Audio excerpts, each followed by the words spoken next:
you're still enslaved. So psychologically, that's exactly. And this is what happened with this woman when she found a way to hide herself in the attic. She did so, and then all of her faculties sort of left her. She could no longer speak. She couldn't dress herself. She couldn't feed herself. Her grandmother, who had re-welcomed her into her bosom, took care of her like she was a baby. And that's the point I would help my students get to. She psychologically regressed to almost a prenatal state, certainly pre-adolescent state, before she was sexually in danger of abuse by the slave master or any other white man in the district who might take a yearning to her. Still, what I say in the chapter is she was not a wonderful mother, as we know. But she was a model for those women who wanted to protest the institution of slavery, I would imagine. She did one thing absolutely for her children. She didn't teach them about an awful lot. She was an absent mother. She was an inconsistent nurturer. She brought freedom to her children. That is, she brought her children to freedom. She found a way to get her children to the North. And that I consider a great gift. I think these are unsung characters in this novel, and that's for so very many reasons. Just like so many of the women, like Alana's Fannie Lou Hamer, wasn't that your model, who was not necessarily seen on the forefront, as were many men, because we are a sexist society also. We're a racist society, but also a sexist society. And I think what she did in bringing freedom to her children was the greatest gift she could have given them.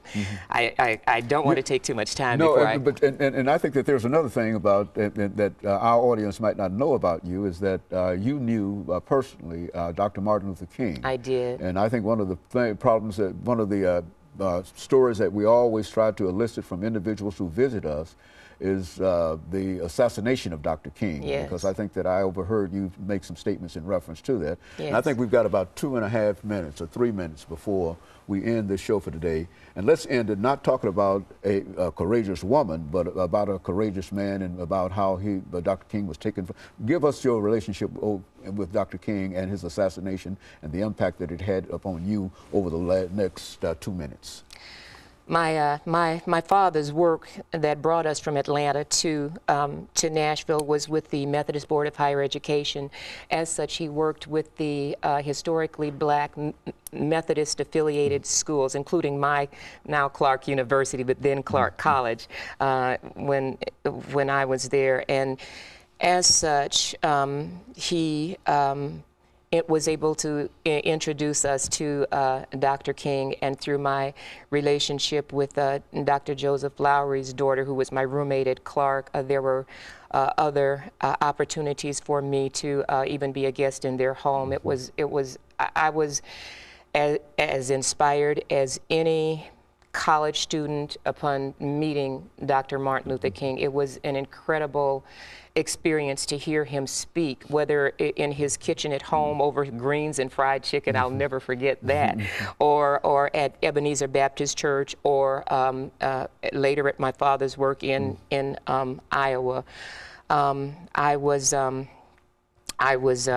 a junior in college, spending my junior year in France, and I was visiting my roommate, who was spending her junior year in Spain, and I was on a train. It was a 24-hour ride to Valencia, so I didn't hear any news, I didn't hear any radio, I didn't know anything, and this was April the 3rd, 1968. When I got off the train, 1 minute.